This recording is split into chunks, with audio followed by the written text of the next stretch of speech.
pagkaibigan ni Diego at Gabriela Silang ay isang mahalagang bahagi ng kasaysayan ng Pilipinas dahil sa kanilang papel sa paglaban sa pananakop ng Espanya.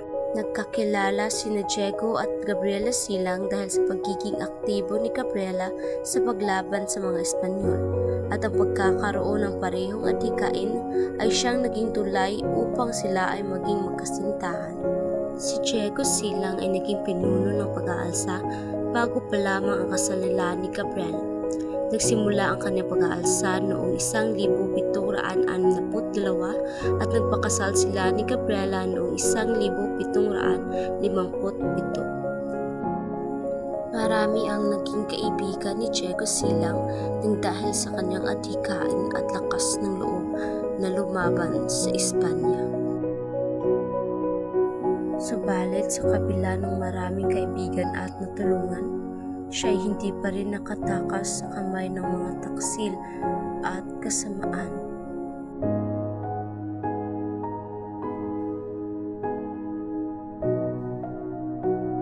Si Miguel Fecos at isang kasama na siyang nagtaksil kay Diego ay isang Espanyol Ilocano mestizo na binayaran ng mga otoridad ng Espanya para patayin si Diego Silang.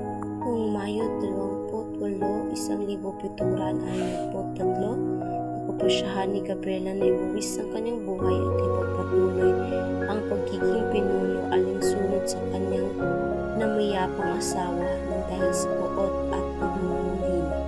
Pagkamat nagpatuloy si Gabriela sa pagkikipaglaban matapos ang pagkamatay ng kanyang asawa, nahuli pa rin siya ng mga Espanyol at napatay noong Setyembre 20, 1763. Ang kanilang pagmamahalan ay naging inspirasyon sa kanilang pagkikibaka para sa kalayaan.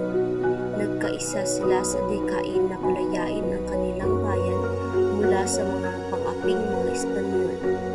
Ang kanilang pag-iibigan ay naging simbolo ng pagkakaisa at pagmamahal sa bayan.